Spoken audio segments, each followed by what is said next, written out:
Hallo, hier ist Maini. Diese Käsetorte oder sagen wir mal Käsekuchenrezept ist was ganz Besonderes, weil es eines der Grundlagenrezepte für Azubis ist. Dadurch ist das Rezept nicht nur besonders lecker, sondern auch sehr einfach nachzubacken, das heißt gelingsicher und bildet für mich den Grundstein dafür, dass in den nächsten Monaten weitere Käsekuchenrezepte hier auf meinem Kanal online kommen werden. Und wir beginnen jetzt auch schon mit dem Mürbeteig. Für den sogenannten 1-2-3 Mürbeteig nehme ich Puderzucker und gebe meine weiche auf Zimmertemperatur gebrachte Butter rein. Prise Salz dazu und rühre es um, bis alles gut vermischt ist. Normales Kristallzucker könnte man auch verwenden, müsste man aber am besten noch über Nacht im Kühlschrank ziehen lassen. Da ich den Teig aber gleich verwenden will, verwende ich Puderzucker.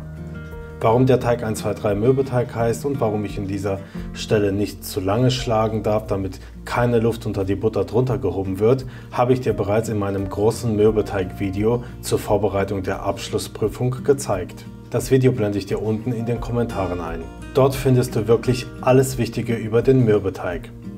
Die Eier kommen rein und werden ganz kurz vermengt. Wenn du an dieser Stelle das Gefühl bekommst, dass die Emulsion, die Verbindung zwischen Ei und Butter nicht klappt und es gerinnt oder flockt, dann ignoriere bitte dieses Gefühl.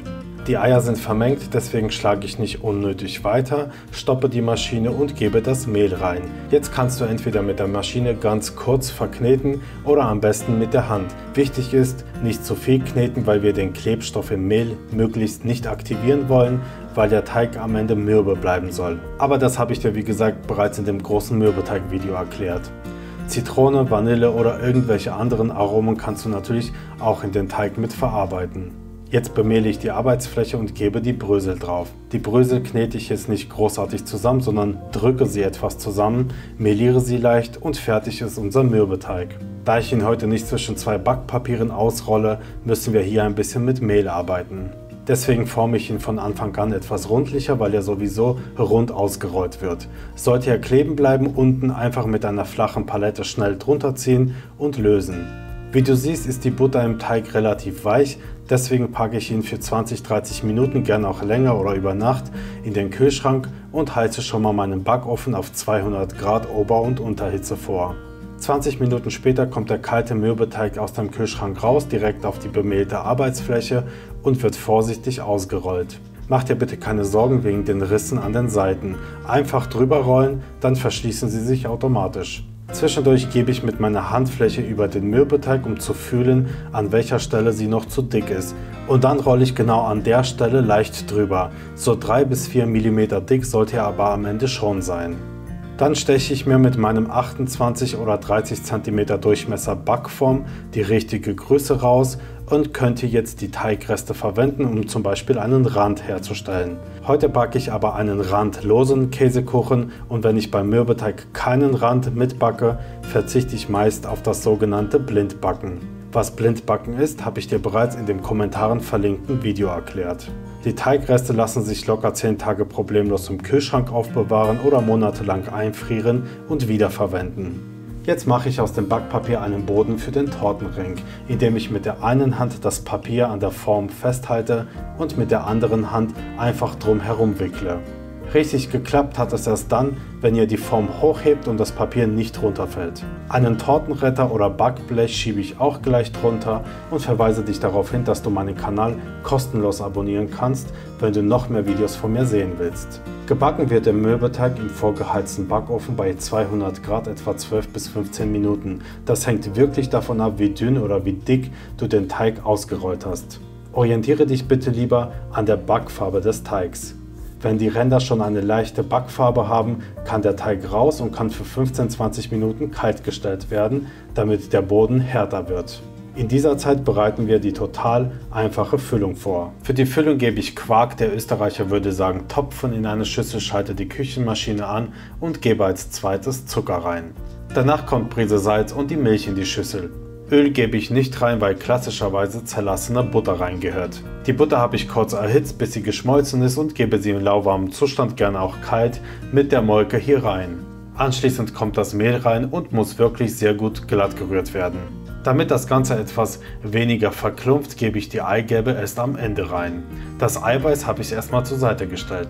Zusätzliche Aromen kann man natürlich auch mit reingeben. Wenn das Ganze verrührt ist, kommt es zur Seite, weil ich die saubere Schüssel brauche, um das Eiweiß mit einer Prise Salz aufzuschlagen. Wenn es anfängt an Volumen zu gewinnen, gebe ich schrittweise die Zuckermenge rein und schlage das Eiweiß richtig steif. Viele Leute sagen an dieser Stelle, dass das Eiweiß nicht zu steif geschlagen werden darf, damit die Luft, die im Eiweiß drin ist, beim Backen aus dem Kuchen nicht entweicht und auf der Oberfläche Risse bildet. In einem anderen Video werde ich dir sagen, wie du die Risse im Käsekuchen vermeiden kannst, wenn du sie wirklich vermeiden wollen würdest. Dafür musst du mich aber erstmal hier auf YouTube abonnieren und die Glocke einschalten, damit du das Video nicht verpasst. Das Eiweiß wird jetzt unter die Quarkmasse gehoben und auf den Mürbeteig gegeben. Die Käsetorte wird klassischerweise ganz anders gebacken, als hier oft auf YouTube dargestellt wird. Gebacken wird der klassische Käsekuchen auf eine ganz besondere Art und Weise. In den ersten 10 bis 15 Minuten wird es bei hoher Hitze angebacken und das bei offenem Zug. Das heißt, die Backofentür steht einen kleinen Spalt, ich mache da meistens ein Messer rein oder einen Löffel rein, offen und die Luft zirkuliert sozusagen. Aber bitte vorsichtig sein, das Besteck kann sehr heiß werden. Nach den 15 Minuten kommt der Käsekuchen raus, die Backofentür wird zugemacht, die Hitze wird runtergestellt auf etwa 170 Grad und man lässt den Käsekuchen ungefähr 5 bis 10 Minuten sich setzen.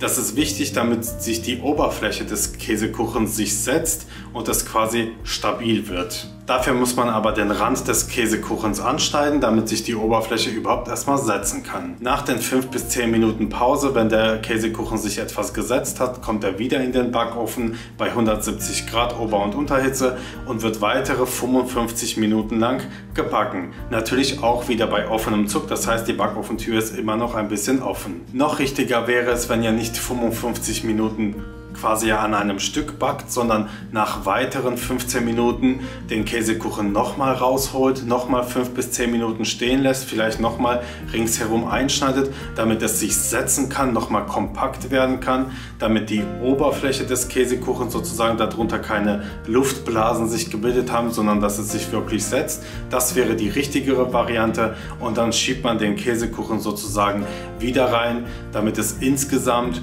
einmal am Anfang 15 Minuten gebacken ist sozusagen und weitere 55 Minuten dann insgesamt, also 15 Minuten plus 55 Minuten insgesamt im Backofen war. In den letzten 10 Minuten der Backzeit habe ich die Backofentür zugemacht, weil ich meine Käsetorte obenrum leicht dunkler habe, weil das schöner aussieht, wenn man da mit dem Puderzucker drauf geht, wie ich finde, und hole dann das Ganze raus und lasse es richtig komplett schön kalt werden, bevor ich es ringsherum einschneide sozusagen und die Backform entferne. Erst dann kommt Puderzucker drauf und die Torte kann angeschnitten werden. Genießt das Rezept, abonniert meinen Kanal für noch mehr Käsekuchen-Videos, bleibt gesund, bis zum nächsten Video.